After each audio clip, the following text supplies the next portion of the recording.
Welcome to History for Foos. I am Felipe Esparza, and he's... Butch Escobar. What's up, everybody? How's it going, Foostorians? What's up, everybody? I want to give a shout-out to your homeboy Ali. Oh, yeah, what's up? Ali from Sunset Connect out in San Francisco. And also the big homie at Chiclets. Don't forget, man, if you want the... Fuck yeah. If you want the pre-rolls that smoke slowly, and I mean slowly, sometimes you got to take the tip off. Give it up for Chiclets, dude. bro. That guy's a nice guy, bro. You know, he's all over the world, bro. He says Is he really? If I go to London, Yeah. I could find Chiclets over there by my homie. No way. Yeah. Yeah, I mean... your homeboy Ali. He's the reason for this the podcast. The podcast subject. Yeah, from Sunset Connect, who also is all over the world, but right now he's trying to get his product down here in Los Angeles, and I'm trying to help him. But great weed. Great weed. Also, shout out to his girlfriend or wife, very nice lady. We met them all. Let's talk about that Sunday real fast. For sure. That Saturday show, because that we Saturday really show in San Jose, we haven't talked about it, dude. We didn't talk about it in the other podcast either, so we could just talk about how great it was to see your dad there and his little young guma. Yeah, his guma. I mean, I grew up in San Jose. Dude, it was so dope that we got to perform there because I grew up in San Jose. Going to the event center was like a thing since I was like a little kid. I used to go watch plays there. I used to go to concerts there. I took my son to go watch plays there and concerts there. And then finally we get to perform there. I get to go backstage and I have a picture. My dad came to see me and I have a picture with my dad when I was a baby after my baptismal right in front of the San Jose Event Center. So Civic Auditorium, I'm sorry. But yeah, dude, it was fun. And then he brought his girlfriend out. I got to have the homie Ali out, come out and bring us some of his product with Sunset Connect, dude. It was great. It was a good time. And he's from San Jose, but he speaks German. He's actually from Iran, and I believe he moved to Europe. I think it was Holland or German, and then Germany, or he ended up in Germany for quite a while. He's got an interesting story. And then, so he speaks German. He speaks all kinds of languages, dude. The guy is really weird, worldly. Then he comes to San Francisco. He sells weed to the homies before it's illegal, or before it's legalized. And he gets arrested. Like, he gets indicted. He's got to give his story because it's so good. But he's like, he got in trouble. He got indicted. He went to prison for it, and then I think he's released. This is so after California made it legal, they have a thing called social equity, which is like if you get arrested for weed, if you got arrested for weed in the past, then the state of California gives you a grant to help you start your business, like your weed business. So he's like the first guy, one of the first people to ever get that. He's the first guy in San Francisco to have a social equity business. Yeah? Yeah. So, good dude, though. Good dude. But he brought up something that week when he was kind of throwing us some history on San Francisco. That's why I didn't think you were going to get to that. But let's go. Right. Oh, do you want me to keep going? Do you want me to reroute? No, but it was a good one because not only did we speak to him, Butch's father told me that he teaches Cholos math. Oh yeah, my dad runs the Luis Valdez math program, like in East San Jose, and it's like it's for low income kids get out of school, and I think it's during the summer they can go and work on their math skills and up their math skills, and I think they get incentives for it as well. That's nice, bro. It's great, dude. My dad runs great. Him and my mom have always run great programs out there. There's Luis Valdez. Yeah. So live? Yeah. So that works with him. He works with him, and then he gets grants from him, I believe, to like throw down the program over there in San Jose for those kids, which is great because I sucked at math, bro, and it would have been great if there was a math program available for us. But check out, if you're in San Jose, especially on the east side, check out the Luis Valdez math program. Also, that guy Ali said that he has people that work for him trimming and doing all kinds of stuff, horticulture. Yeah, my girlfriend. He said that one of the guys that works with him is an old cholo, and that fool said, he showed us a picture of him. That fool said that he was in Alcatraz when that shit closed, right? And he was moved to San Quentin. Yeah. Yeah, that was like probably there's a few guys out there that were there during the close of Alcatraz, and then we're like moved over. I wish that we would have been able to get a hold of that guy. Maybe I still will when we get our Patreon started and put that interview up on the Patreon. I thought he was gonna look cool wearing his coat, bro, and his green T-shirt with a foot. Now, then when we switched over to you, hey man, I felt like don't ever disrespect me, looking like Oscar the Grouch. If you were to turn into a human, a Venezuelan coming out of a trash can. Don't ever disrespect me like a guy who read one book. Don't ever disrespect me, acting like you went to college. I don't know what to say. Put it back to me again. Yeah. Don't ever disrespect me, looking like a guy who dropped somebody off at a community college and stole someone's coat. Yes. Don't ever disrespect me, looking like a guy who cares about the community. Man, we're gonna end on that one. That was a good one. That was a good one, bro. That was a good one. Oh man, shout out to Gunshots, bro. Gunshots. Yeah. Shout out to Gunshots. Bro, it's funny, only in LA, right? Mm-hmm. You hear fireworks all through the year. All through Oakland too, bro. Oakland, it's like, there used to be a game me and my ex-girlfriend had when we lived in East Oakland. It was like, is that Gunshots or is that Fireworks, because there was like all the time. When I was a kid living in Boyle Heights, I used to live across the street from Pecan Street Park. We could go Pecan Street Park. Ooh. And bro, I used to hear gunshots, bro, like ba ba ba ba. Right. Ba ba ba ba. No car screeching, but they were like walk-bys. Right. Yeah, I mean, no one's gonna. This is one thing I learned about living in a city like this, because Oakland's the same way. Don't ask me how I know this, but you can fire off a gun in the middle of the street and no one's coming, bro. No one's going to come and check. No one's calling the police. I used to live across the street from that park, Pecan Recreation Center. Yeah, bro. That's when I went to swimming. I went with swimming there, swimming pool, every summer. How was that? Is, bro, the Big Hood. Aliso Village, Pico Gardens, Boyle Heights. That's where I grew up, bro. Look at that. Oh, make a left. You ever go back to the old neighborhood just to drive around and like be like, damn, I live there? All different people now, I remember bro. doing this. None of the homies live there anymore. If they do, bro, they're looking sad. Yeah, that's true. That's true. I saw this one guy, bro. I saw him on a bicycle while I was filming some podcast with Noel Miller on a little race car in the factories. And I went to, I just randomly went, I'm going to just go to the store. I should do a lot of beer runs there. And then I went and I saw a homie from back in the day, bro. Hey, what are you doing here, man? I'm just shooting something over there. What are you doing? Oh, man, I got 3 days off. I fucking spend it here, eh? Fuck. Who goes back to the hood for a 3-day vacation? For a 3-day vacation. So he was already fucked up, bro, and a good one. Yeah. And a bicycle. Not? Was he really back on vacation, or was he like... He said we're going to go hang out. Okay, bro, whatever. Like, he don't even live there. He lives in Lancaster, probably. But he took a little vacation, he said. So he probably parked his car, took out his bicycle. That's crazy. And started riding a bicycle in the hood like he's back. Yeah. He probably told the homie, bro, if you need me here, bro, I'll patrol the neighborhood. Eh? Yeah, I was going to say, someone's going to put him to work, dude. Yeah. He probably wants to work. Yeah, maybe. We used to... That's how you get back to the community. Bro, we used to party in the park by my house. Like all we threw out gang signs, bro. Can you just say we just threw it out? We used to party in our backyard. These are no. You were going like this. Yeah, no, this we is used my to go hands like up. this. We used to party in our house. Like. There's a lot of people watching, bro.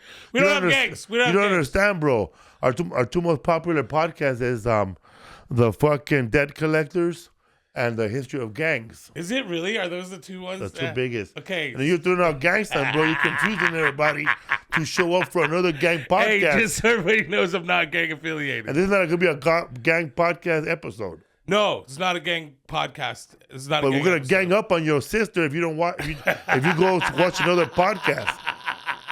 We're coming for her, dog. We used to all chill in this park, right? And it'd be like, bro, sometimes it'd be like 20, 25 kids from different parts of the neighborhood chilling at the same time.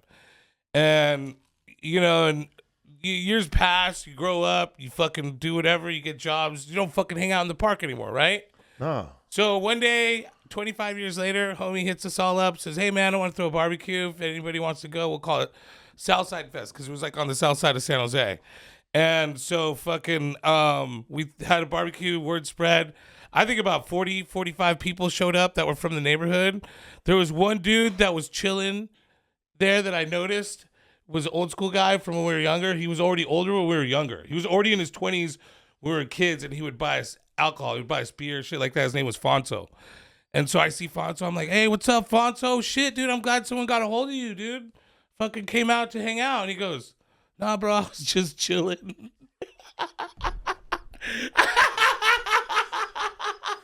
He goes, I never left home. Hey, bro, can you imagine, though? You chilled in the park till everybody left. And then 25 years later, you're getting fucking wasted with your 40, and all the homies show back up and have a barbecue with you, dude. Like, invading your space. So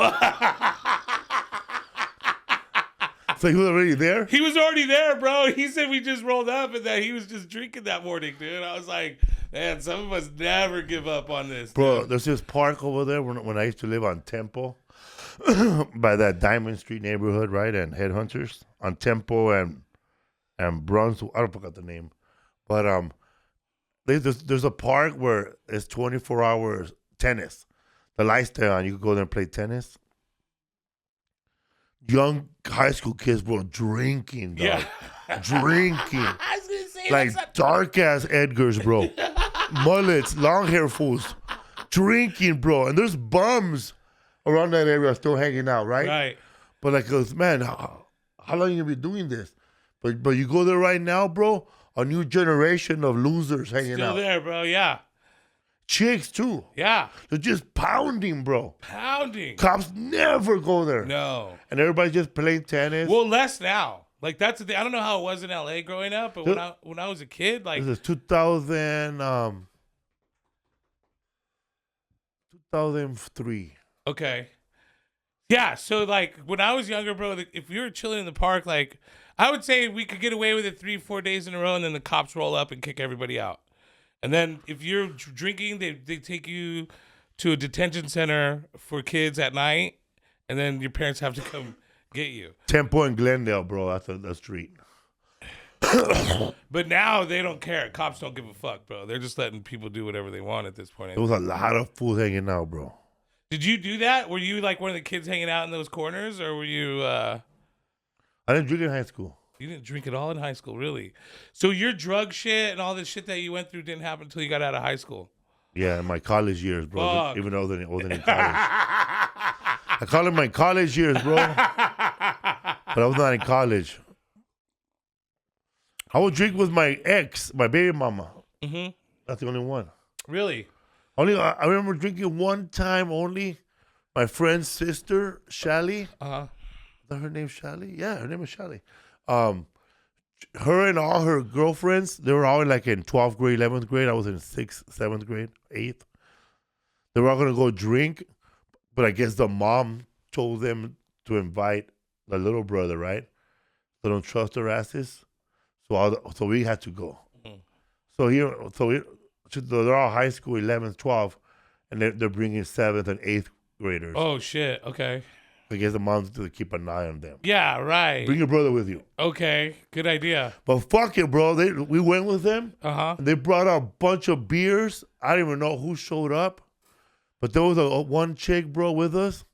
And that was her friend. She was a redheaded girl. Yeah. With blue eyes, Latina, bro. Her last name was Escamilla. I don't remember her name, bro. That bitch, she saw some fucking white chick walking by, and she did the best Valley girl accent I ever seen in my life. And then fucking we all died, bro. And then she opened up Muslim Gold beers.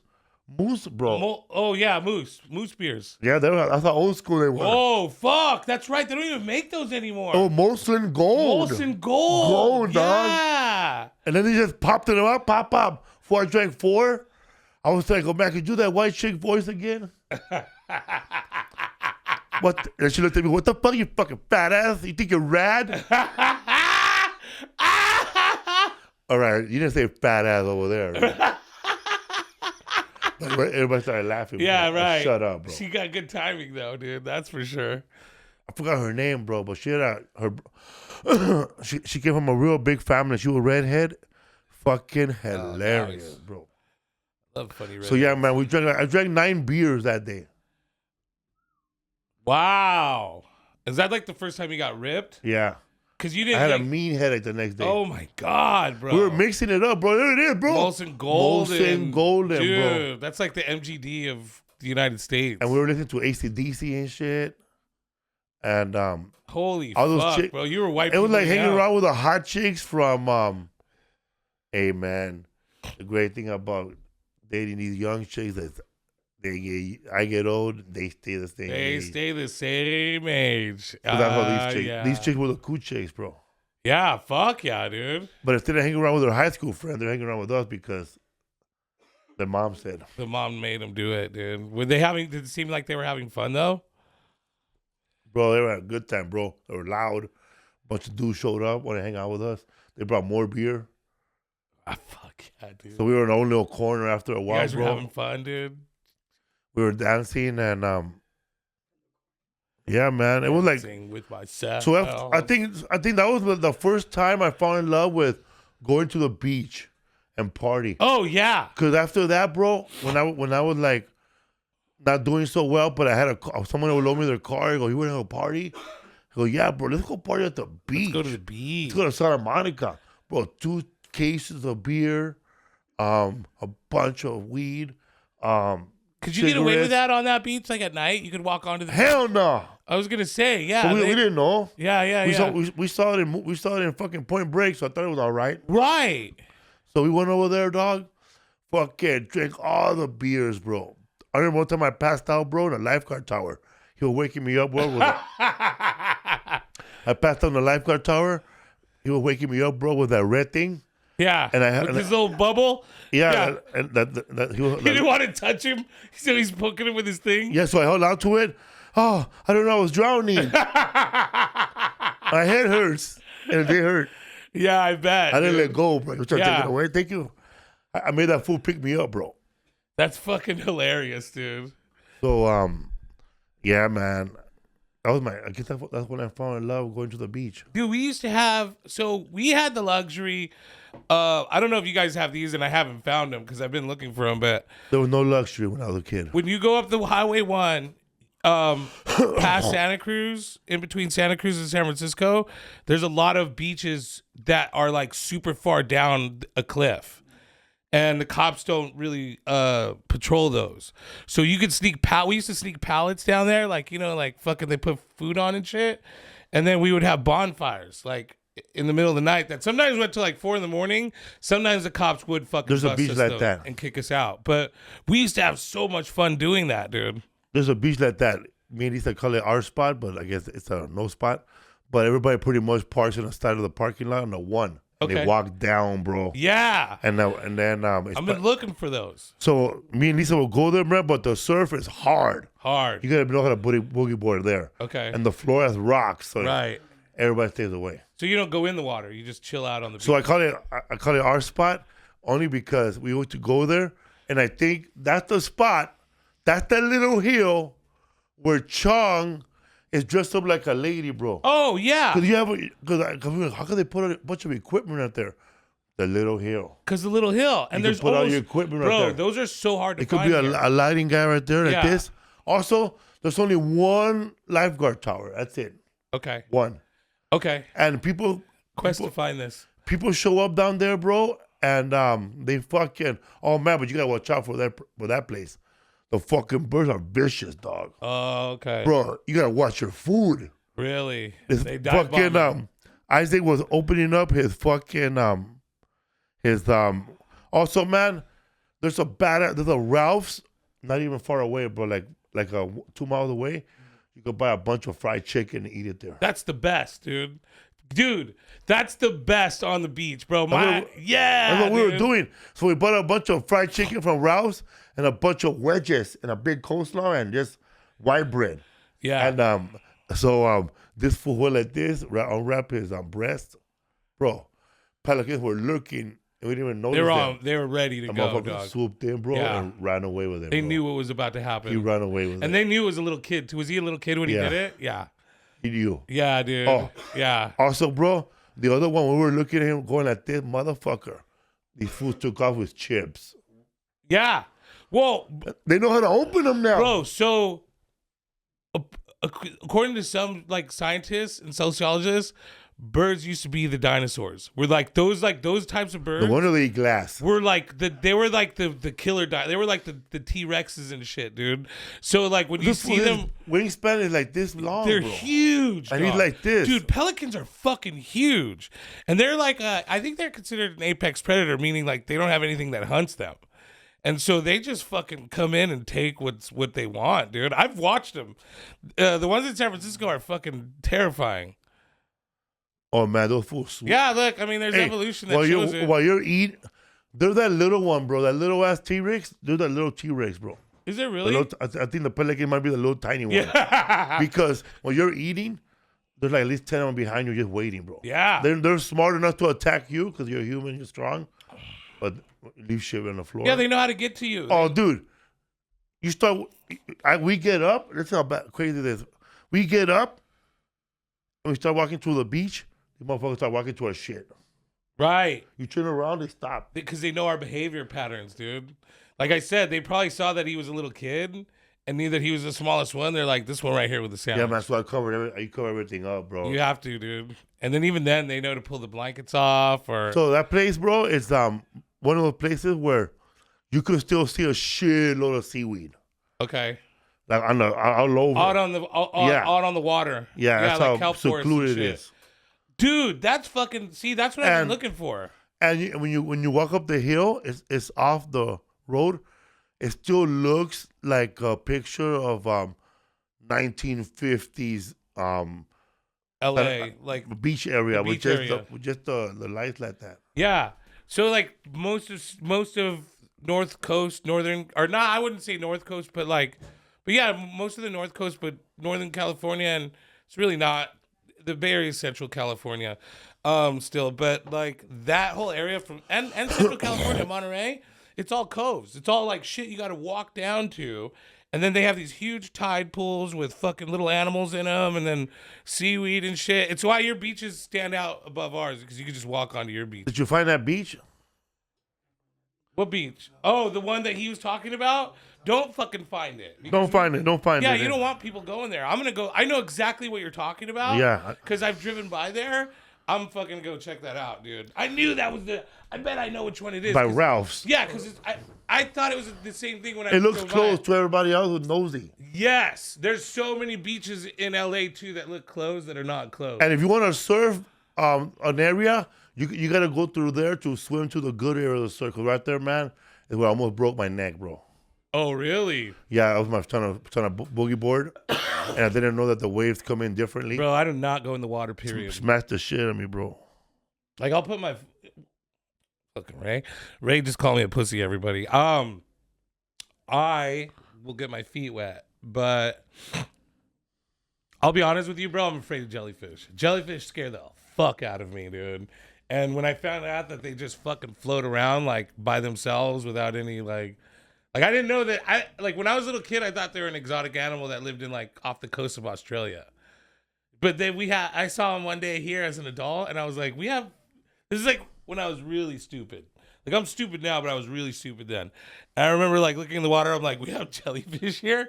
And so it was like, yeah, you didn't know that? I was like, I'm never going in the ocean again. And I haven't since. You know what I'm talking about? Man, this fool was dying in Miami, man. Oh, yeah. Yeah, dude. That was fucking harsh, dude. Starbucks to him was like an ambulance, dude. Bro, so we get out of the Uber, I've never been to Miami Beach. Like, I've always seen it on TV. It looks beautiful. You know, you got the chairs, hot bodies everywhere, the white sand and the blue water. And they drop us off at the street to the beach. Now, it looks close, bro. It looks like you're going to be able to walk there. And normally, in an everyday situation, you could. But in the fucking humidity of Miami, you're going to need some breaks, some water breaks. You're going to need a fucking shade somewhere. We started out, bro. We started walking to the thing. We went to Starbucks first, and I didn't get anything. I was just like, I'm excited to go to the beach. So we start going to the beach, and all of a sudden, like, my blood sugar just starts dropping, bro. The heat's kicking in. I'm fucking squirting water out my forehead, dude, and I'm starting to pass out. And this was like, here, have some of this. And it was that Starbucks frap, dude. Oh, my God, that saved my life. No, we walked to the Starbucks. That's what it was. We walked. He goes, let's get to the Starbucks. And so we got to the Starbucks. And, like, I was shaking, dude, and sweating. And that Starbucks brought me right back to life. I was like, oh, fuck, let's go again, you know? But, yeah, dude, I was fucked up. It's down here, dog. See how, like, everything by the road? Yeah. It's right there. It's past all this. Oh, I know exactly. It's That's past what I thought all it was. that. It's past all that. Right Yeah, and it looks like where Cheech and Chong did their thing. It looks exact. You could even see the bus stop there. Oh, there's a thing right there, see? I'm talking about, dude. Oh, yeah. The first time when I was in summer camp, we used to go to this beach called I don't know, but it has a big old cove like this, and it's like a big cave. And Here in LA. yeah, a big cave. It's by fucking Will Rogers Beach. I think I've seen it on Instagram. Yeah, and I remember I was there, bro. I helped somebody up to get somewhere. Yeah. All the beaches are great in California, huh? Why would you leave? All beaches, I think all West Coast beaches, and it's like, cause some are like, the more southern you get, the more they're made for people swimming in them. But all beaches are I've never not seen an ugly beach here in California. I want to visit all of them one day, bro. I know I've been to, like, I'm sorry, bro, San Diego, of course, Monterey Bay, fucking Pismo. I've been to fucking, there it is right there, bro. That's it. Outland Cove, bro. Dude, have you been to Crescent City? Okay. You know what theory said Outland Cove, bro? Yeah. Because people don't know this. But you keep going south of that, there's a parking lot. And if you want to park your car there and stay for like 3 days, you could pay, and you could park your RV, and you could just stay the night there. And or you could park your car right there, and then take a little walk. And there's a little area where there's I've been there. There's a little area, bro, where there's grass. Fucking dope. You could set up a tent. Can you go swimming right there? Yeah. Oh my God, that's beautiful, dude. Wow. Oh, yeah, are there sharks there? Kayak, bro. Yeah, you could kayak. That's the thing about California oceans is that we have sharks. We had a huge great white population off our coast for a while, but now they've switched over to Florida. But they're bringing in some from South Africa. We're gonna be good. Oh, okay. Oh, we're repopulating. Oh, people were tripping out on the airport because we were running late to our plane, and I was like boarding A, and he was B because of his turning in his luggage. We passed a bunch of white people, and I'm just white people, everybody. Yeah. We're pushing them out the way, saying, "Excuse me, South Africaners coming through." Yeah. South Africaners coming through, and that South Africaner was 3Ks, right? He was doing that. He was really doing that. It was hilarious. What's up, History for Fools listeners, all our fans out there who listen, Joanne, Antonio, Ramon, everybody out there. Bro, everybody who comes up to us and says they watch the show, not only, do I appreciate you guys watching the show, I think that I love when you come up and let me know, because it does let me know that what we're doing it's worth it. Like, it feels good to know that people are listening to us, because sometimes you got to wonder, am I just fucking babbling on, and are they not listening just for us? So, it's great. Today's podcast is brought to you by the letter A for anyways, so Yeah, man. I remember 'cause I saw this video of this woman, very voluptuous Latina woman with big boobs, big hair, big lips, big eyes. She said, he goes, mi letra favorita son la letra A, adentro. What is Y that? la letra B por vergura. Y la letra C que para cómemelo. Y la letra D de duro. She was saying like Fucking dirty bitch. my favorite letter, yeah. That's all I can tell you. My favorite Sucia. letters, because my favorite letters are the letter I for inside of me. Oh no. That's what she was saying. And the letter H for hard. And the letter J for jizz all over me. No. Who the fuck is this? But she said it in H. Where's this dirty girl? Hey. I'll show you. No. I have it on my phone somewhere. Shout out to the mija that was out there talking dirty.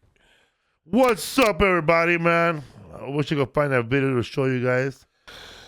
Anyway, so yeah, man. We'll put it in the Patreon. So when I read that book, Factotum, and when I saw that movie Factotum with Matt Dillon, and Matt Dillon, and he's playing Henry Chinaski, which is the basis of most of Charles Bukowski's books, Henry Chinaski, and right there. Great and book. He hooks up with Marisa Tomei, and just like in the book, right? Exactly like in the book.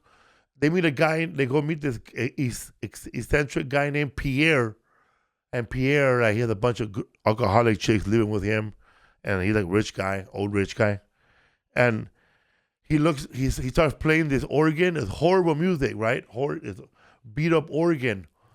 Then he looks at him all drunk. Did you know there was a emperor of San Francisco? Yes. He had his own money printed, and he was self-proclaimed emperor. I'm writing this opera about him. I already wrote the music.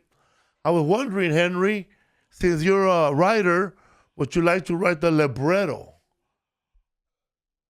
And then, Matt Dillon, which is Henry Chinaski, he just wants to get fucked up. So he goes, sure. You keep busting out those bottles. Keep it coming, I'll do whatever. So I was like, it sounded like bullshit, right? I never looked it up. So then I read the book, again, Emperor of San Francisco. So finally, when I run up to your father and Ali together, I busted it out, man. What's up with the Emperor of San Francisco? And then they broke it down and said that, well, that's true. His name was Joshua Abraham Norton. And then you said, I seen all his shit. Yeah, growing up around the Bay Area, I lived in South San Jose. We had an Emperor Norton's pizza down the street that we would order from. It was bomb, too. Yeah. And then there was Emperor Norton's blah, blah, blah, or, Italian places called Emperor Norton or Emperor Norton's Court, stuff like that. And I always thought it was just some dude who was an emperor of a small country that maybe there were settlers that landed in the Bay Area. I had no fucking clue what I thought, but it definitely wasn't this story. Yeah, man. Well, anyways, so people dressed up like him. That's Edward Norton. Yeah, that's Emperor. That's someone dressed like Emperor Norton, but almost exactly how he would dress. A very eccentric human being. Yes, man. Joshua Abraham Norton was born in England in 1818. He arrived in San Francisco in 1849, and initially prospered as a businessman. Mm-hmm. After a financial setback, he declared himself emperor in 1859 and spent the rest of his life entertaining the city with his eccentric decrees and pronouncements. And he also said that Joshua Abraham Norton, self-proclaimed emperor of the United States and protector of Mexico. Yes. So this guy's the one that gave Mexico away. Was a beloved figure in San Francisco history. He was born in London in 1818. To Jewish parents, Norton immigrated to South Africa with his family. He established a business in San Francisco in 1849, becoming a wealthy through real estate and imports. One thing I read about him moving to South Africa was after the Napoleon Wars, and we talked about the Napoleon Wars, how Napoleon was fucking everybody up. Yeah, dude. England was to the point of no money, no jobs after fighting Napoleon and fighting all these fucking wars. So they already had Africa, South Africa. So they were telling people in England, hey man, if you want to go to South Africa and start a colony, hey, it's ours. You go there if you want. Just like the United States told people to go to Texas and go to Oklahoma City. And man, there's land out there. It's ours now. So colonizing. Yeah, man. So basically when you're like telling like America said the Oklahoma Sooners to go grab land over there, that's a colonizing move right there because there's still natives there. Just like when it's just that it was written in courts, you know. Right. Go there, grab it, eh? Right. It's a land grab, but people still living there. Well, and that's what I mean. That's what the British Empire was so good at doing. Yeah. So we're not talking about America. We're talking about the British Empire. Right. The British Empire already had at this point owned Cuba at that point. Right. They had Havana on lock. Bro, they had so many. They had like fucking the Cayman Islands. They had parts of like like islands in fucking Argentina. The Falklands. So good at fucking up third world countries and stealing their land. That's what England was really good at. So if you think about anything that's the world, which was most of the world at the time. Oh, so next time you hear somebody say, all these immigrants are coming in from India, and that's what they're coming in from everywhere. Right. These people should go back and fix their own country.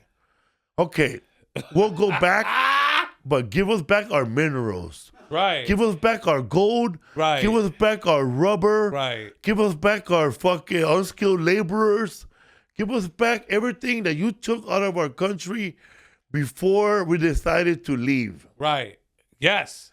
Especially places like Mexico, where we took as much as we took from California, the amount of gold. We took more gold out of Mexico than we took out of California.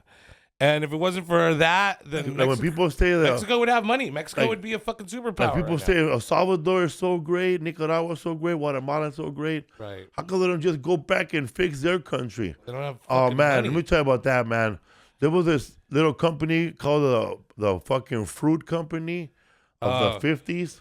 And that's a whole different story, man. But go look up Banana Republic. American Fruit Company, right? Is that what you're talking about? Yeah. Look up. Go look for the Banana Look up War. any of those. Look up Banana Wars Yeah. and Banana Fruit Company, and that'll answer your question. But this is something to do with that. This has something to do with that. Like that's the thing, and that's what I like about researching these subjects on History for Fools, because like I'm gonna rabbit holes. After I always give the example of Chinese food, okay, and I used to like question this fool's fucking.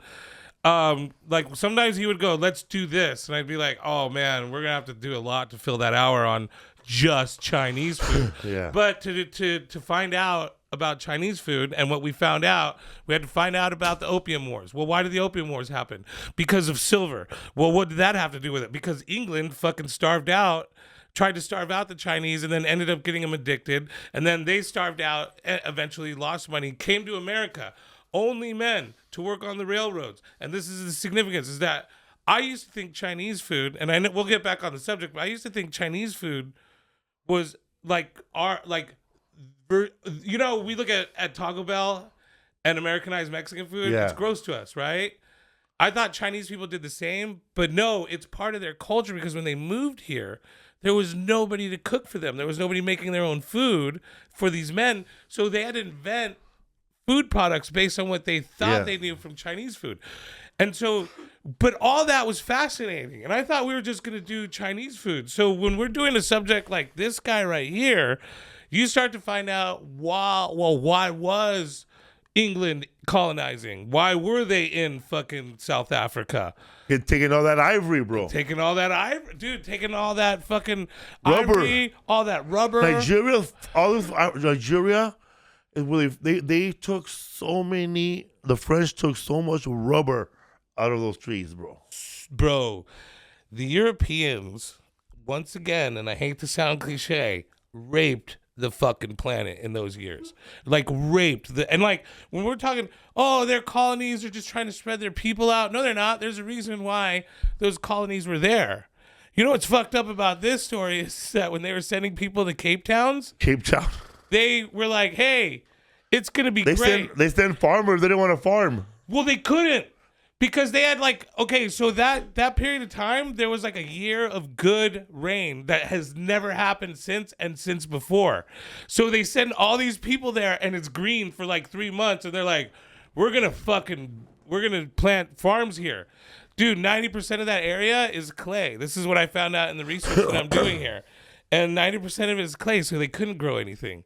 So they all had to head over to Cape Town and into the city. And Johannesburg, and that's how fucking like they ended up staying there. The other thing was that you had all these rich guys there were Zulu guys there, bro, when they showed up. They were fighting them. That's the 100-year African War, and again, that's something else that we found out. When they got there to move there was Zulu, just like there was Cherokees and there was prairies and there was fucking Apaches. Yes. When Oklahoma Sooners showed up, there was Zulu nations when they moved in, bro. Right. And then that's the other thing is that you have, and I know the exact name of the Shaka Zulu. It was close. It's something like that. But Shaka Tiger. But they were the Xhosa, Xhosa. So the Dutch were fighting. Biggest tribe in Africa. The Dutch this is the 100-year African War, and the Dutch were fighting the Xhosa first in that area to like clear them out. Guns against spears, bro. The Xhosas were fierce, and they fought. And so they had to send England. And then England was like, we have this surplus of people, so we're going to send them in there. This is kind of what happens to Emperor Norton's family. He's 2 years old when this happens. I tell you, bro, about how those fools, I saw a movie about how those fools were fighting those British, bro. How? Yeah. Who at first, they sent a bunch of motherfuckers, bro. Right? And then they got shot. Then for reverse. Okay. Retreat. Then they sent more motherfuckers. And they got shot, reverse, retreat, come back. Then they shot more motherfuckers, and the bullet didn't reach in. Motherfucker camped out right there. No shit. So they figured out where the bullets stopped, and then that's where they fucking stood their ground. Holy shit! Dude. Imagine somebody would give those Zulus their guns. Right. They'll wipe these motherfuckers. They'll wipe them out. That's the thing. Make it fair, motherfuckers. Imagine, but they knew, bro. So every night, these motherfuckers knew that. They figure out how long it takes to reload and how many motherfuckers they could take out all at once. Right. And you know what? Who did this? Who did the same tactic, bro? Who? When they stormed Normandy, bro. Oh, really? They knew that the Nazi had artillery right there. So we were gonna first 5,000 American men might get wiped out. By the time they reload, we'll bring in another 5,000, and we're gonna take over. Oh my God, bro, that's insane. So we're like, dude, it was your fodder. Your first wave is fodder. Just people to die. And then when they reload, I mean, it's calculated and it's a great fucking tactical move. But that's what the Zulus were doing, I'm sorry, against the British. They knew like they would reload, so they could move. No shit. And they would just and in the middle of the night, bro, they'll go in there and shit. They were 24 hours. So the Zulus were a lot more calculated than the Native Americans were. I don't know, man. I mean, because they're still holding on to most of their land. But I mean, I don't know. Right? Don't even fucking. Don't even quote me on this, man. Yeah, don't quote me on this. I saw this in a movie. Okay, so here's what happens with this. This is the common story. It also happened to our hero's family as well. Because these people that are coming over, So the Dutch needed help to colonize the Capes, right? This Cape Town area. I don't know what the fuck it's called. And they go, and so England says, okay, we're gonna send 90,000 people. And I think it was like 400,000. 9,000 people. 90,000 people applied. Only 4,000 could go. Yeah, and out of 90,000 people that applied, only 4. It was 17,000 of them had were verified to go because they had like clean records and all that. Right. They were out fucking vetted, bro. Right. And then out of the fucking 17,000, only 4,000 could afford to go. It wasn't a fucking free trip. Oh, that's right. It wasn't a free You're trip. Right. Yeah, it wasn't a free. That's the thing is that people are always like, whenever they hear about colonizers going over on a boat, that they're like, oh, we're going to start the new world. Those are people who paid to do that. Like the only place that didn't do that was fucking Australia. You had to like earn it by fucking robbing a bank or something. And Miami, Cubans, when they showed up to Miami. But yeah, these people had to pay for it, dude. And they were paying like £10 per person, which is like, I don't know, let's see. What's £10 worth now in 1820? Look, fool. What's the conversion? Oh God, I remember that movie, dude. That's what's it called? Apocalypto. I won't give you the conversion right away, so it's gonna fuck me like that. But it's it's a lot of money. It's thousands of dollars. Like you're saving up $2,000-3,000 per family member. Yeah. To go over. Yeah. Wow. So the emperor learned all this stuff in South Africa, businesses with his father and right. How he lost all his money. But this fool thought he was gonna corner the market in rice. Right. Oh, you're talking about when he gets to San Francisco. Yeah. In 1856, he went bankrupt. Right. But let's talk about how he goes from there to San Francisco and he has money first. Because that's the thing is that, because his dad doesn't leave him with money. No? No. That's what we thought when we first read this, but his dad actually goes broke. And he has a successful business. Oh, but then I thought it was like Trump, where his dad died, and here's $5 billion. I hope you can survive with this. No, his dad actually goes to him for money, and he tells his dad to fuck off. Look at that bicycle, bro. And what happens after that is in this year, bro. Watch, check this out. This is so fucked up, bro. This guy has a fucked up life, dude. So, in 1846, his brother Louis dies, who he's close to. But right after that, 2-3 months after Louis dies, his mom dies. So then his dad, suffering from the loss of his business, his mom, and his son, passes away from the pain itself. So then he dies. And so, and then after that, his other brother dies. So in 2 years, Emperor Norton, Joshua Norton, loses 6 people in his life. And, like significant, people in his life. This is not him, by the way. Yeah, I'm absolutely sure those are too colorful of pictures. But it gives you an idea of what he probably looked like at the time. But yeah, so he loses like a ton of people, dude. He's fucked up. He doesn't have a lot of money himself. He sells his business, is what they believe, because there's not a lot of information here at this point as to how he got his money when he got to San Francisco. But he got to San Francisco with $40,000. There was that's a shitload of money back then. Back then, that's like fucking, dude, that's like almost $1 million. And so like he 40,000 in 1850? In 1849, yeah, in 1849. And that's the thing, dude, is that he gets there with 40,000. Nobody knows where he got it from. They believe he either like sold his business and then made and doubled his money. 40,000 in 1850. And he doubles his money. 1.1 million. 1.1 million. Okay, so I was almost right. So he comes over here with 40,000. He's really smart. He diversifies his money. He buys real estate. He has an import business where he's trading, and this is where we're getting at. He's trading things back and forth. He accumulates $225,000, which is almost $8 million at the time.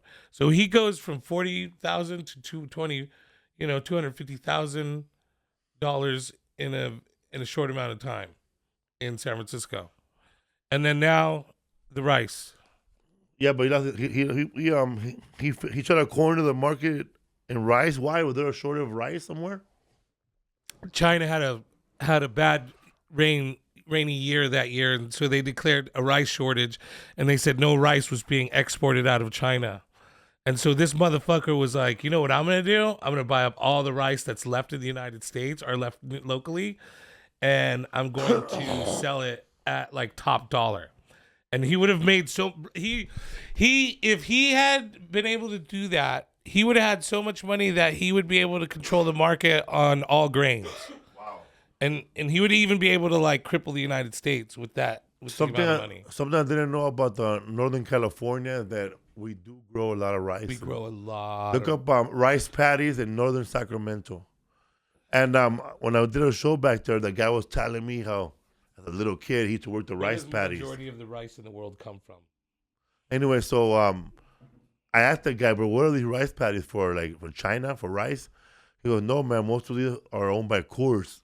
Yeah. Because they make their beer with rice. They make beer with the rice, with their own product. Wonder that shit ain't strong, bro. Yeah, but our rice. I wonder I should be drinking that beer with chopsticks, bro. So have you ever heard of Calrose? Look at that. That's California, baby. Yeah, that's California right there, baby. Have you ever heard of Calrose rice? It's used all throughout Japan for their sushi. And Calrose is short for California rose rice. But you know that the Mississippi or Alabama, a lot of those people that own farms, back in the day, like, I don't know who the president, but they had no money. And then China came in and said, I want you guys to start growing these trees because these are the trees we need for chopsticks. And now they make money growing trees. No way. Are you fucking serious? Yeah. Look up Chopstick Farm in Alabama or Mississippi. That's so interesting, dude. That's a very interesting, like. But people forget, bro, that China's a big trader. Like when we did our Chinese one, China might be huge, but even in 1787, man, when 7 years after we became America, 8 years after America was established, we visited China because we had a shitload of ginseng to sell. Right. That was being grown in New England. Yeah. We have ginseng trees. I mean, even like when I was... And tobacco that was being grown in England. Right. New England, my bad. Yeah. That's what's funny is that you think there's a lot of products that are foreign that we eat, and we go, oh, this is a foreign product. Like you just said, ginseng. When I lived in Berkeley, there were ginseng trees everywhere. Everywhere, huh? Like everywhere. It's crazy. Like, and they get it from us. We don't get it from them. They get it from us. So, man, back to Emperor Norton. Emperor Norton. In 1859, Norton declared himself Emperor of the United States and Protector of Mexico. Well, let's talk. He issued various decrees, hold on, including calls for the transbay bridge or tunnel and the abolition of the name Frisco, which is why everybody just says the bay now. We didn't talk about how he went broke, did we? The rice. Oh, yeah, we did. Okay, my bad. I thought we didn't finish it because we went off on the rice tangent. Yeah. My bad. But yeah. Here it is, look. Yeah, so he goes crazy. That's the one I told you about the chopsticks that go to China. Oh. So he goes crazy, right? And that's why he declares himself emperor. What do you... Because that's the thing is they don't really explain why he declares himself emperor of the United States. He also printed his own name. He did. I'm sorry, printed his own bills, money. Yeah. And people accepted it. Right. There it is, look. Yeah. Wow. Yeah, so you have this guy who... well, what happens is he walks into the newspaper. He goes broke. And actually you don't hear from him for years. And people are like, all of a sudden he walks in this nice gear, you know, dandied out with a fucking letter to the newspaper, and he leaves it and he bounces. All his proclamations were always printed on the paper for free, and he also enjoyed and traveled ferries and trains for free. Yes. This is his proclamation to the newspaper. You want me to read it? Yeah, go ahead. Read it. The newspaper. So he walks in the newspaper, leaves an envelope, and then the next day this comes out in the newspaper. Have we an emperor among us? The world is full of queer people. Yeah, I know, right? This forenoon, a well-dressed and serious-looking man entered our office and quietly left the following document, which he respectfully requested we would examine and insert in the bulletin. Promising him to look at it, he politely retired without saying anything further. Here's the paper. Here's what he wrote. At the premonitory request of a large majority of the citizens of these United States, I, Joshua Norton, formerly of Algoa Bay, Cape of Good Hope, and now for the past 9 years and 10 months of San Francisco, California, declare and proclaim myself Emperor of these United States in virtue of the authority thereby in me vested, do hereby order the direct representatives of the different states of the Union to assemble in the music hall of this city on the first day of February next, then and there to make such alterations in existing laws of the Union as may ameliorate the evils under which the country is laboring and thereby cause confidence to exist both at home and abroad in our stability and integrity. Norton I, Emperor of the United States, 17th of September, 1859. Wow. Yeah. And they printed that. And so the town kind of went with it. They just started calling him Emperor. And they would bow to him, and he would collect taxes from people. That's one way to become a mobster, bro. Right. But never in a nice way, because everybody loved him. It wasn't like he was some jerk going around threatening everybody. Like, people found him to be entertaining, and he wore those outfits right there. He called for the building of the Transbay Bridge. Yes. And now there's one there now. And there's one now. 6 years later, and the tunnel. And the tunnel. So there's a tunnel that goes underneath the water from, and this sounds way crazy, but it's true. Ray looked at me like I was crazy. There's a train that goes underneath the water from Oakland to San Francisco. And Emperor Norton said we should have one of those 60 years before we put it in. He also said that there should be an assembly of all nations that get along and trade with each other. United Nations. And that's why we have and it's not why, but we have the United Nations. They've actually thought about renaming the Golden Gate Bridge Emperor Norton Bridge. Because he was the one to first suggest it. That's the transbay tube. The Emperor Norton Bridge. He was a supporter of progressive ideas. Yep. Like the women's suffrage and separation of church and state, which later on became separation of church and state. Absolutely right. Yeah. Which I think we should always continue, man. Because President Obama said, separate church and state, which means if you want to politicize your church, you gotta pay taxes. Right, and I agree with that. And I agree with that too, bro. Hey, man, talk about the Lord, help people in your congregation, but once you start telling people who to vote, hey, man, it's time to pay taxes. Pay taxes, bro. Don't be an influence unless you're willing to pay taxes. Also, man, a lot of Catholic Church, the priest is pretty liberal now that you don't gotta pay it. Right. Yeah, and it should be that way. I'm okay with that. I'm okay, man, with we gotta take God back in the classroom. Nah, man. Nope. We're good, eh? We're good. I'm good. We got the Pledge of Allegiance to America. Yeah. That's all we need. Right. I don't even care about that, to be honest with you, but people can do that. Get out of here, bro. Okay, I'm out. Here, take your hat, Emperor. I'm going back to Mexico, boys. Yeah, dude. I don't know. I guess if you want to do the Pledge of Allegiance, go for it. But there's big wigs and there's big hats. Right. People still do the Pledge of Allegiance? No, I don't. I think they're going to bring it back now that Donald Trump's in office. But no, when I was a kid, we used to pledge allegiance to the flag of the United States of America and to the republic for which it stands, one nation under God, indivisible, and liberty and justice for all. Play ball. Are you a fan of the Pledge of Allegiance? But that's not praying. Right, but it's saying one nation under God. Oh, okay. And because we used to play in junior high. They used to be like. That's taps. Or no. Taps is when you go to sleep, and I can't remember what the morning one is. But check this out, right? Yeah. We had Jehovah's Witness in our classroom. Uh-huh. And they were excluded from it. Like, they just sat there. Yeah, they're not allowed to do any of that stuff. I will say the Pledge of Allegiance, okay? I'll say it, but I don't think you should be forced to say it. Because I think that one nation under God is a hard thing for me because we do decree in our nation that we separate church and state. Again, listen, I'm a God-fearing person, but if we're saying that this is the fucking rule, then follow the fucking rules. I don't understand it's okay to not have church and state here, but then in our Pledge of Allegiance, we force kids to be one nation under God. What God? What God?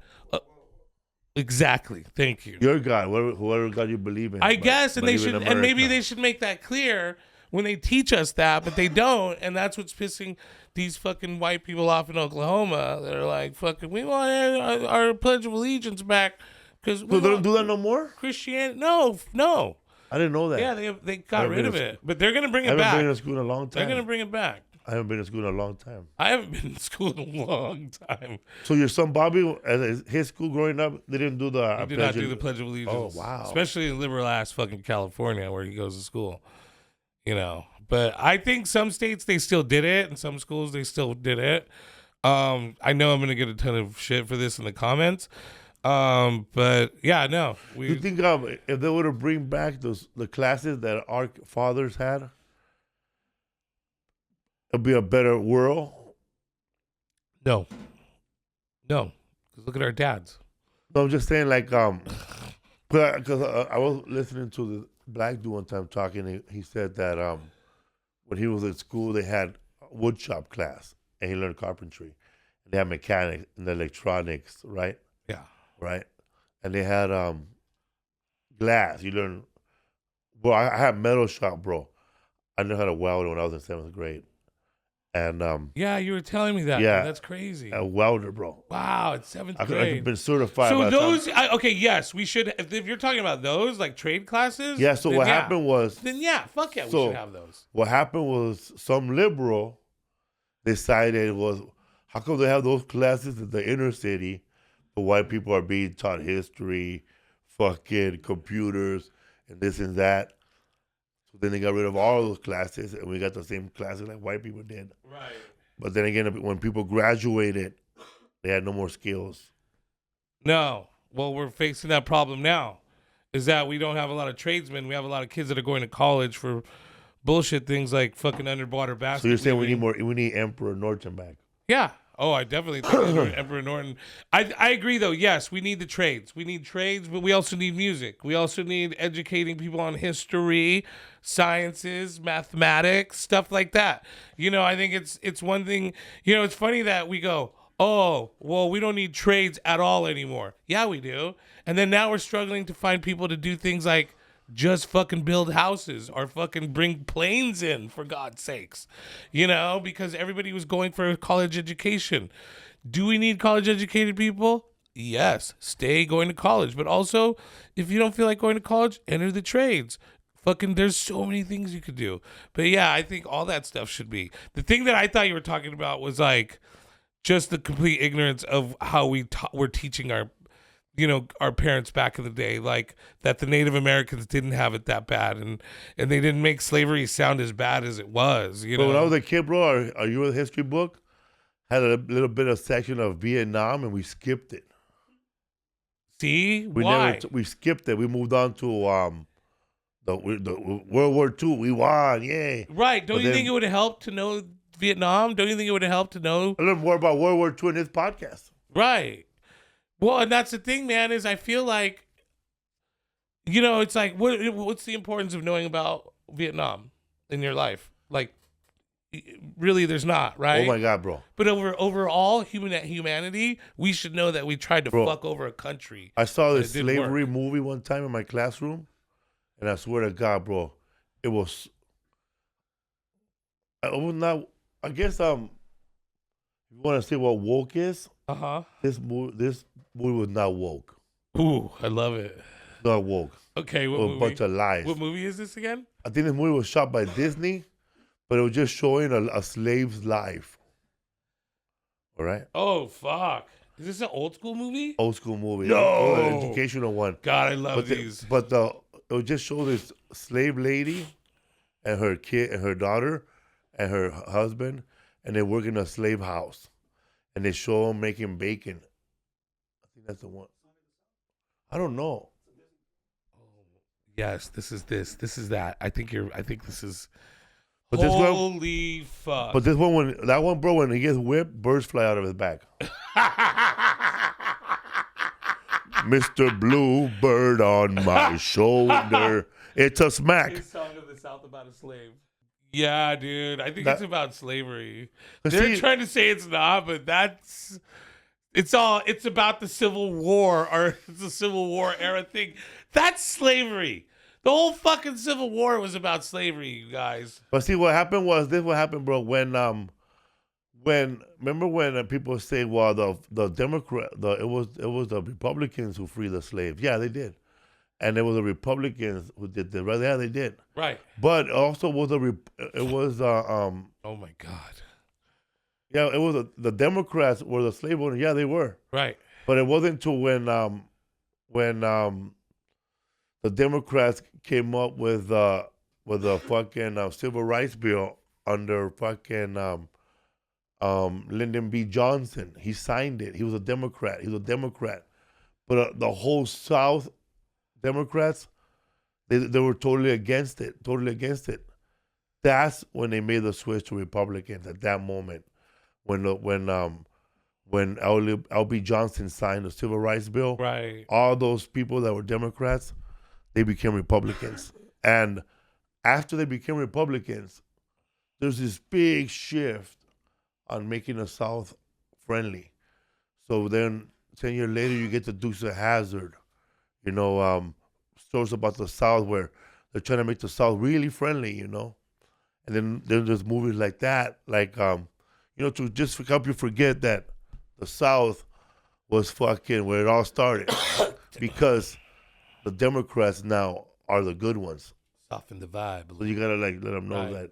Well, and that's the thing that kind of drives me nuts as someone who votes democratically is like, people always go, well, just so you know, the Republicans fucking freed the slaves. Well, yeah, there was a whole civil rights era where the Republicans were like, okay, we're fucked up, but we're not that fucked up. And then that's when they turned into Democrats. That's when the Democratic Party, that's when the Democratic Party started to shift. And people don't, and it's literally like a trade places type deal. It was like, what do you believe in? I believe in oppressing people and giving more of a fucks about money than I do about poor people. Okay, you're a Republican now, but I used to be a Democrat. I know, but you can't be there anymore. You're now on the Republican side. And that's how it happened. So it's like, don't pull that shit on me, dude. Like, yeah, we had to fucking, we had to figure that shit out. And then, like, it's so funny to me that it's like, they're trying to soften up the vibe back then of the South. And it's like, nah, man, you guys wanted to keep them fucking separate. Just admit it. Just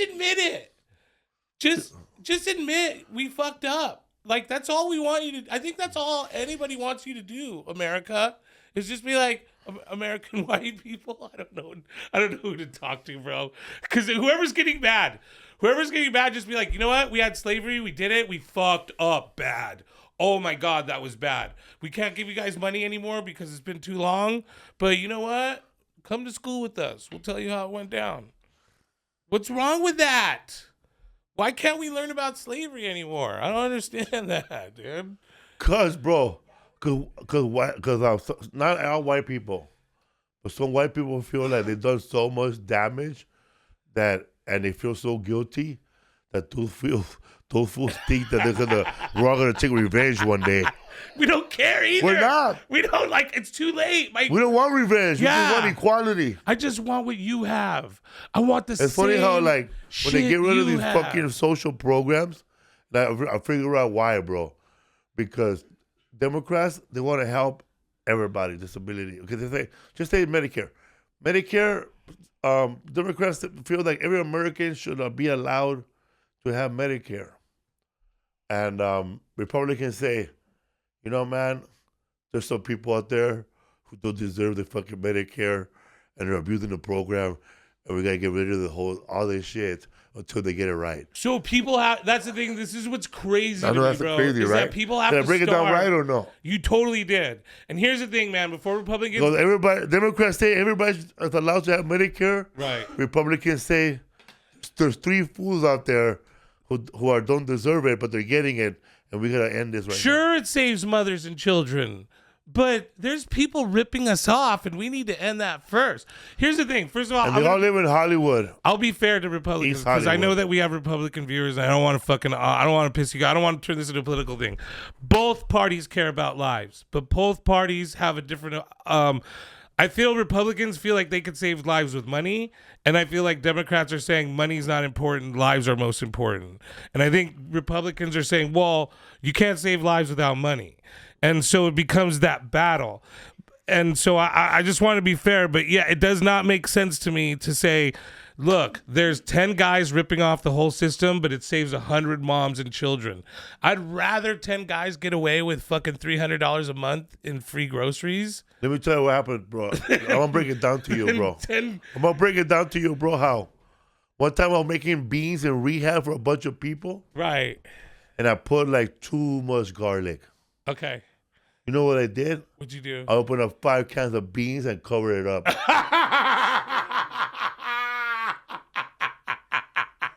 And that's how you take care of the fucking Medicare. Exactly, bro. Let's just crack open. There's 3 people. There's 3 people that are abusing it. We just add another 50,000 to the program. Right. I feel like, hey, listen, bro. And if you could abuse it, here's the thing, because as someone who used to abuse the system itself, people would get mad at me and be like, you have a job and you're still collecting EBT. Motherfucker, how many times did I get pulled over for no reason, given a ticket and charged fucking $500 to $1,000 for no bullshit? Also, man, how many times you get ripped off by your government? Fucking take your money back. All the medical care abuse starts at the hospital. It don't start with the individual who's trying to abuse Medicare. Like if you go to the hospital and you got stabbed by your cousin, right. You go in there with no ID and make up a name. They don't even look. They don't even search it. They don't. They don't even investigate it. They don't. You can give a fake name. You can just go there, get all sewed up, go back to the party. I didn't know that. And tell your cousin, motherfucker, you owe me. I have a friend who. You know who said this? Yeah. That comedian we had, Annie Apalapacha, whatever her name is. On the. What's her name? Annie. I can't say it. I'm not gonna make it. Appalachia? Yeah, it's Appalachia or something like that. I can't. She works for the medical district. She said every time she has something wrong, she just goes to the hospital with a fake name and they take care of her. Bro, I knew a lady who had a baby, and that baby had a fake name only because she told the hospital a fake name. Right. Oh no, poor baby. Yeah, man. Tanya Estrada. Is that real? Nah, I made that up. Shout out to Tanya. Her real name was supposed to be Tanya Escalante, bro. No way. Instead of being Eric Estrada's daughter, she was Jaime Escalante's daughter. Yeah, bro. Wow. She was easy peasy Japanese. Bro, well, so when I was, I didn't. Okay, I had. You've been stabbed before, right? Or hurt and just went in there with nothing. Yes. Okay, so I had an abscess under my armpit where I couldn't even close my arm. It was so big. But at the same time, I had like a pretty high wanted level for not showing up for court for traffic tickets, not for anything else. I had like $70,000 in traffic tickets that I owed. And so I didn't know how the wanted system works. I didn't know that, because you see on TV them go into the hospital and all of a sudden get arrested. So I was I got to give a fake name. So I gave a fake name and then they took care of me. And then after that, I was giving fake names all the time to that hospital. And then years later, I asked a buddy about it because he worked in billing. He goes, I go, what do you guys do about that? And they go, we don't do anything about it. Like we go after the people who gave us their real name. You know how it started? You know how the Medicare shit starts in the hospital? This is a fact. Lisa Esparza, my wife, had her son, baby, right? Isaac Hayes. Yes. He had him. All right. The hospital stay, you're supposed to stay here for 3 or 4 days, whatever, right? It could be 3, it could be 4, but I'm not going to add any more days. She left at 2. She said, you can't leave at 2. He goes, we're going to charge the insurance for 4. He goes, well, I'm leaving. He goes, all right. Yeah. And that hospital could have just said she left at 2. But right. They want that money. They want the money, bro. They want that money. They want the money. So and she left at 2, but the hospital rolled down fucking 4. Right. Well, do you see how much they charge you? You see what I mean? Yeah. So it starts at all this Medicare fraud starts at the hospital. Right. It ain't the individual American. Bro. It ain't the illegal immigrants. It ain't the fucking whatever South African who just showed up. It's the system. The system is right. there. It's broken. Nobody's fixing it. And as soon as you fix it, the system rebuilds itself because it's just like AI. You think AI is gonna fix fraud? AI is gonna realize where's fraud, and then the fraud gonna continue, bro. Right. We're gonna see how we can fraud you legally. That's what AI is gonna do. The hospitals Yeah. they'll charge you, bro, for a broken leg, even though they put a Band-Aid, This bro. is the thing, bro, is that so many times they put and you know what? I'll exclude immigrants, but immigrants are involved in this. So many times they put it on poor people, minorities. You know. But dude, who's really fucking you over? Like when you go into the hospital and you get a pillow in your fucking ambulance, that's fucking like $1,000 for that pillow. Like, why the fuck is a pillow? Where in the world outside of a fucking hospital does a pillow, I'm not even fucking with you, a bag of pop? Dude, one time I had a bag of popcorn and an ice cream for a diabetic thing. They charged me for that, dude. The charge was like fucking like over $1,000 for those two things. Bro, I see motherfuckers that I grew up with running to the hospital with a big bullet hole and a bandage when they told them they're going to charge them $2,500 Yeah, a day. dude. Just patch me up, bro. Yeah. I'm Rambo. I got to go back in the streets. Right, dude. We're sending... I seen fool with bloody feet out there, bro. Bro, people are dying because people are like, oh, we can't afford to... Your homeboy, that can't afford to fucking cover dude, that this. crazy comedian, he showed up with that was a part of his act. My bad. Wait. He was wearing a fucking hospital gown on stage. Oh, yeah. You're talking about the Kurt. Scales. Justin Scales. Scales back in the day would show up in a hospital gown and fucking... Yeah. Hey, bro, the average Shout out Joe, to the Scales. the average Joe who grew up like us, who's not rich or Right. didn't grow up middle class, Right. knows that we can get free dental if we wait all day. Yes. Yeah. Exactly. You go down to the basement of Oakland General, and that's where you can get free tooth extractions. Like they can't fix your tooth, but they'll pull it out for free. When I've been really sick, bro, I got into a little baby clinic and paid $60 to Yeah. take care of me. Yeah, you have to. You have to find those sliding scales. I took my shout out to fucking Damian Pruitt, good comic. I had to take him to a hospital, like a real hospital, because he was like, "Oh, I have high blood pressure and all these problems," and I was like, "Where the fuck are you going?" And he shows me the clinic that his insurance suggested nearby, and it's like, I wouldn't send my dog to this fucking place, dude. Like, what the fuck? This is America. This is the richest country in the Bro, world. when I was at that little clinic with a Korean doctor, I had to open the shade, bro, and I could see people's feet walk by. Yeah, dude. Nice. As for a tranquilizer, bro, when you put me to sleep, and then she showed me this comedian Ernie G's stand-up comedy. You have anything for anesthesia? And she fucking karate chopped me in the head, bro, and I fell asleep. And I woke up, my hemorrhoids were gone. She showed you Ernie G's. G's fucking stand-up special. I was knocked out for days. I had to find a CD player to play it. Oh my god, that's hilarious, dude. Oh fuck. So what's up, bro? Mr. fucking let's get back Emperor. to Mr. Emperor Norton here. So yeah, man. I mean, that was the thing, was like the community accepted this guy. He became really famous. I want to just mention a couple of people that he beefed with.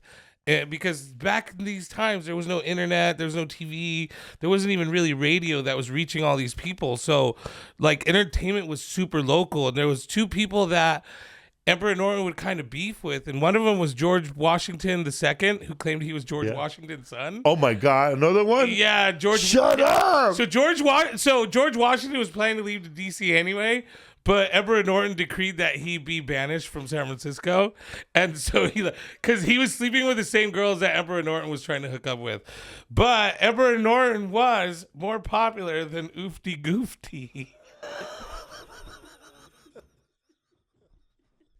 Who's Oofty Goofty? Oofty Goofty was a guy that had no pain receptors in his body. Oh my God. And he did all kinds of different circus acts. And one of the first things he did was he covered himself in tar and he put horsehair on him and he claimed himself to be like a human horse. But he found out quickly that once you cover your body in tar, you can't sweat. And so he got really sick and they had to dip him in like some sort of thing to get the tar off. So his next move was, and this is my favorite, bro, is he had no pain receptors on his head.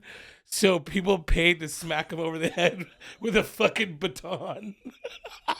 Fucking oofty oofty. Oofty goofty. So all these weirdos came out, huh? Yeah, bro. And that was the beginning of the doo-wop parade. But Emperor Norton, like that was the thing is people did love him. He would collect taxes, which were actually donations. And people claimed like, bro, this guy actually, if he taxed us what he does, he would be fair. Like he was actually, like his decrees, everything he was, if he was a real ruler, he would have been a good ruler is what people had claimed. This is what the books were about, everything. But he eventually died. He died of a heart attack. Oh, wait, one more thing. Police did try to, police had, because he was crazy. And one day he was chilling in a hotel and I think he was looking a little shabby and the hotel manager was new and he tried to kick him out. And he wouldn't leave because he was like, yo, I'm fucking Emperor Norton, bitch. Don't be fucking trying to kick me out of shit. Like theaters had seats for him to chill in, like they had their own little seat, like for him, to go in and see. He had reserved tickets. But this one time a hotelier tried to kick him out. Called the cop. The cop was new, so he arrested him.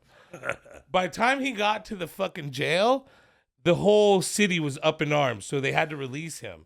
And then the captain released him, and then after that, the chief released him, and then the chief made every police officer salute him and call him emperor as he would go by from that point on. And so he was respected. He was respected all the way till he died. He died of a heart attack. He died in the arms of a police officer who tried to get him help, but was not able to get him help in time. But he died and left a huge legacy behind. 60 years later, the bridge that he thought of was the Golden Gate Bridge, was developed. A train tunnel system that went underneath the bay from Oakland to San Francisco was developed. This is all like 60 years later. A lot of his stuff, man. Amazing guy. Emperor Norton. There you got it. Ahead of his time, huh? He was ahead of his time. He did it, huh, bro? It's weird because the West Coast is known for that, huh? Weirdos? Yeah, like Portland. We didn't look into it. I'm pretty sure Portland has probably the mayor of fucking Are you familiar? Burn Street. Are you familiar with the LA Pirate? Oh my God. I was a big fan of the We let them know, bro. LA Pirate. How did it start, bro? Bro, how I met him? So Yeah. You were visiting, bro. You couldn't believe it. I was visiting, and you had an apartment with Edwin, was it at the time? No, Lloyd Christmas. Edwin and fucking... No, it was Edwin and Lloyd Christmas were living together. Right. And fucking Lloyd Christmas... You guys were partying hard. Lloyd Christmas is this comic, Sean Latham. We're all like Sean Latham picks us, like meets with us, me and Chris Storin in downtown LA, and he goes, "You want to come back to my place with me and Edwin?"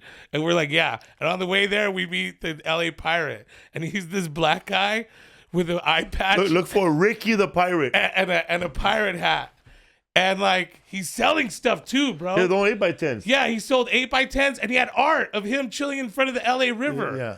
And I bought that one off of him. I don't know what I did with that piece. Post it up. Look at it. Yeah. Bro, I have a picture of him just like that, dude. That's Ricky the Pirate. Yeah. He would go into a bar. It was called bar. It's like the bar's closed. Yeah, what's the name of that bar, bro? We partied. And he would go in there and go, "Arr!" And there was another crazy motherfucker that was sitting in a chair. You're sitting on Pancake's chair. Yeah. Well, so Lloyd Christmas brings him up to his apartment with us. The loft. Nobody ever brought that guy up to a loft. He's all, "Hey, bro, come on up with us." And then the pirate goes into the bathroom. Fucked up, huh? He was fucked up. He stank too. But you guys were fucked up too, huh? We were drunk, I was bro. fucked up too, huh? And fucking Edwin looks over at me as soon as he goes in the bathroom. He goes, "Sean brought a homeless guy into my apartment."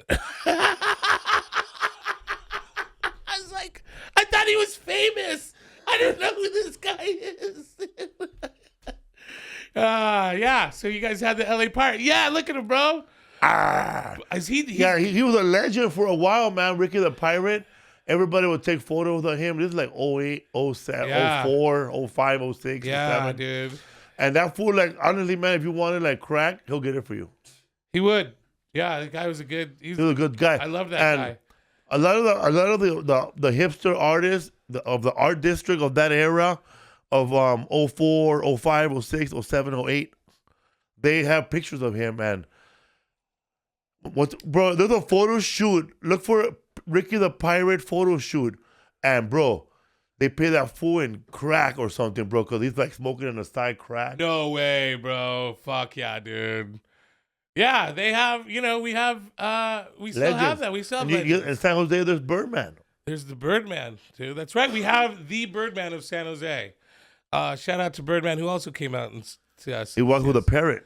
Yeah, he rides around with a parrot on his shoulder. I mean, there's also the roller skating cowboy from San Jose. Whoa. You guys let the fucking... And Captain Caveman. You guys let Ricky the Pirate inside of the bathroom? Yeah, he came upstairs. And we're all hanging out, and he's like, "May I use your bathroom?" And he goes into the bathroom, and fucking, you can see Edwin's just like, "Why is there a homeless guy in our house?" He blew it up. It smelled like there it is. It smelled like body odor. There he is, Ricky the Pirate, bro, famous. Hell yeah, dude. Good for you, Ricky. I hope is he still alive? Do you know? No, he passed away. He passed away. God damn. I don't know how he died, huh? Rest in peace. He had a good run. Yeah, he had a good run. Good for you, Ricky the Pirate. Oh man, did you ever meet there was another homeless man that he was just a regular guy. He walked like he was not a homeless, but he was just smart, bro. One time he was talking to I think it was somebody was walking with a lady, maybe Edwin, and he was talking to him, and then like some other guy, two other homeless, tried to talk to Edwin and this lady in front of this homeless. The homeless guy said, "Come on, man, one bumper customer." So, yeah, I love bro, that. I gave Ricky the Pirate, my merch. It says Felipe Esparza and my MySpace on it, and I gave it to that homeless guy, and I gave it to another homeless guy. Right. So when people walk up to me and go, "Felipe, word on the street says you're funny," I know who did it. Right. Right. Yeah. So I told him, "Wear my T-shirt, bro, and every time I see you." And you're wearing a T-shirt, $1.